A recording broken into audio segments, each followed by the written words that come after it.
Hablemos de oro y plata. Solo con decir sus nombres ya evocan ideas de riqueza, ¿verdad? De seguridad, de algo que perdura para siempre. Y no es para menos, son, sin duda, dos de los activos más legendarios de toda la historia. Y es que, a ver, pensadlo un momento. Durante milenios han sido eso, la máxima reserva de valor. Cuando las monedas de los reinos se devaluaban o los imperios directamente se venían abajo, ¿qué quedaba? Pues el oro y la plata. Esa idea la tenemos grabada a fuego en nuestro ADN financiero. Claro, todo esto está muy bien, es la historia, la leyenda. Pero aquí viene la pregunta del millón, la que de verdad nos importa a día de hoy si queremos proteger o hacer crecer nuestro patrimonio. ¿Eso significa que son siempre una buena inversión? Pues mira, la respuesta corta, así, para ir al grano, es un no rotundo. Y ojo, que entender el porqué de este no es absolutamente crucial para no cometer errores que, creedme, pueden salir muy pero que muy caros. Venga, pues vamos a meternos en faena. Para usar bien estos metales, lo primero es olvidarse un poco del mito y empezar a entender cómo funcionan de verdad. Es que la realidad, como casi siempre, es mucho más interesante.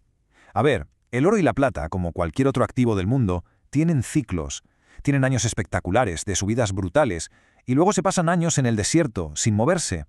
O sea que funcionan de maravilla en unos escenarios económicos concretos y son un auténtico lastre en otros. La clave, por tanto, no es la fe ciega, es entender cuándo y por qué se mueven, entender sus ciclos. ¿Y entonces qué es lo que mueve estos ciclos? Porque no es magia, ¿eh? Es pura economía. Hay, digamos, 4 grandes fuerzas que son como el motor que impulsa sus subidas y bajadas. Fijaos bien, porque esto es la madre del cordero. El primer combustible del cohete, la inflación alta. Sencillo, ¿no? Si el dinero que tenemos en el bolsillo cada día vale menos, la gente corre a refugiarse en cosas tangibles.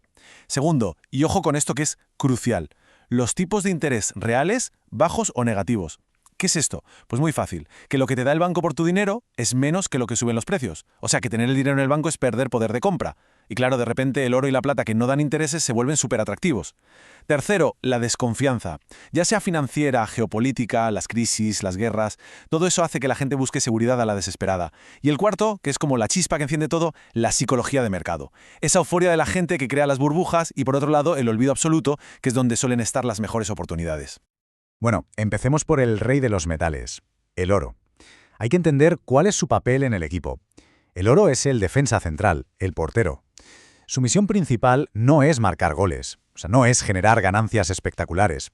Su misión es que no te los marquen a ti, proteger el patrimonio. Y su ciclo, casi siempre, empieza en una fase que podríamos llamar de olvido. Es ese momento en que la economía parece ir bien, la inflación está bajo control, los tipos de interés son altos y nadie, absolutamente nadie, habla del oro en las noticias. Parece una reliquia aburrida del pasado.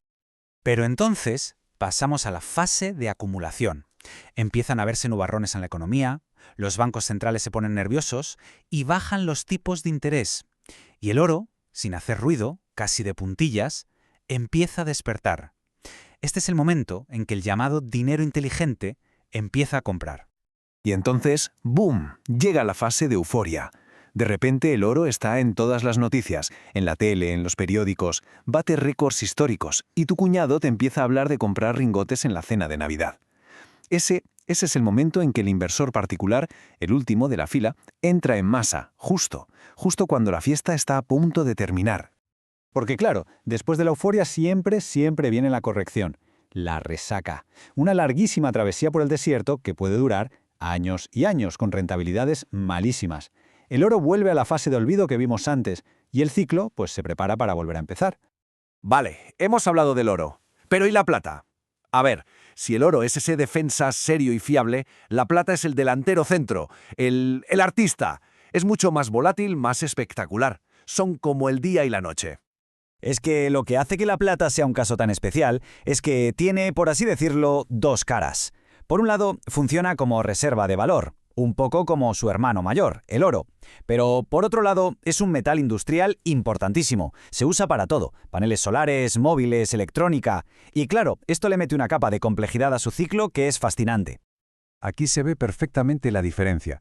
A la izquierda, el oro, defensivo para proteger lo que ya se tiene, con menos volatilidad.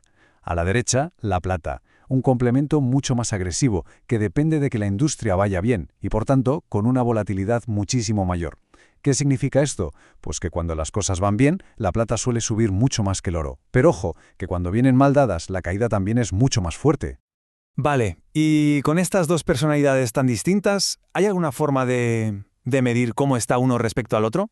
Pues sí, hay una herramienta muy útil que nos da una pista clave. Se trata del famoso ratio oro/plata. Y es súper sencillo de entender, de verdad. Simplemente nos dice cuántas onzas de plata hacen falta para comprar una sola onza de oro. Es como un termómetro que mide cuál de los dos está más caliente en cada momento. Y la interpretación es de sentido común. Si el ratio es alto, significa que necesitas un montón de onzas de plata para comprar una de oro. Conclusión, la plata está relativamente barata en comparación con el oro. Y al revés, si el ratio es bajo, necesitas poca plata, lo que significa que está relativamente cara. Cuidado, esto no es una bola de cristal, no te dice el día y la hora para comprar, pero sí que te da un contexto brutal para, por lo menos, evitar comprar en el peor momento, en el pico de la euforia. Y con todo esto sobre la mesa, llegamos a la gran pregunta. Vale, y entonces, ¿para qué los quiero? ¿Qué papel juegan en una cartera? Y aquí la clave, creo yo, es entender la enorme diferencia que hay entre buscar rendimiento y buscar tranquilidad. Mirad, la estrategia que comenta el autor del texto que hemos analizado es un ejemplo perfecto de esto. Para buscar rendimiento, para el ataque usa la plata, la ve como una inversión cíclica, intenta comprarla cuando nadie habla de ella, en la fase de olvido, y venderla cuando todo el mundo está eufórico. En cambio, para el oro tiene un papel totalmente distinto, el de la tranquilidad. Es su seguro de vida contra la devaluación de las monedas. Y para eso le da igual que se pase años sin moverse, acepta que su trabajo es otro. Y esta frase que vemos ahora, para mí, resume la idea más potente de todas. No todos los activos están pensados para ganar dinero. Algunos están pensados para no perder patrimonio. Es que es potentísima. Deberíamos pararnos a pensar en esto. No todo en una cartera tiene que ser para dar el pelotazo. Hay activos cuya única y valiosísima misión es ser un muro de contención, proteger lo que ya tienes. Así que, resumiendo mucho, lo primero, respetar los ciclos. Lo segundo, entender que son herramientas, no son una apuesta de casino. Y tercero, y más importante, que deben estar integrados en una estrategia global. Son solo un par de piezas de un puzzle mucho más grande. Por eso, la reflexión final con la que quiero que nos quedemos no es ¿compro oro o no compro? Esa no es la pregunta importante. La pregunta de verdad, la que lo cambia todo, es esta. Más allá de la obsesión por acertar el momento perfecto de compra, ¿tenemos claro de verdad cuál es el papel, la misión de cada activo que tenemos en nuestra cartera?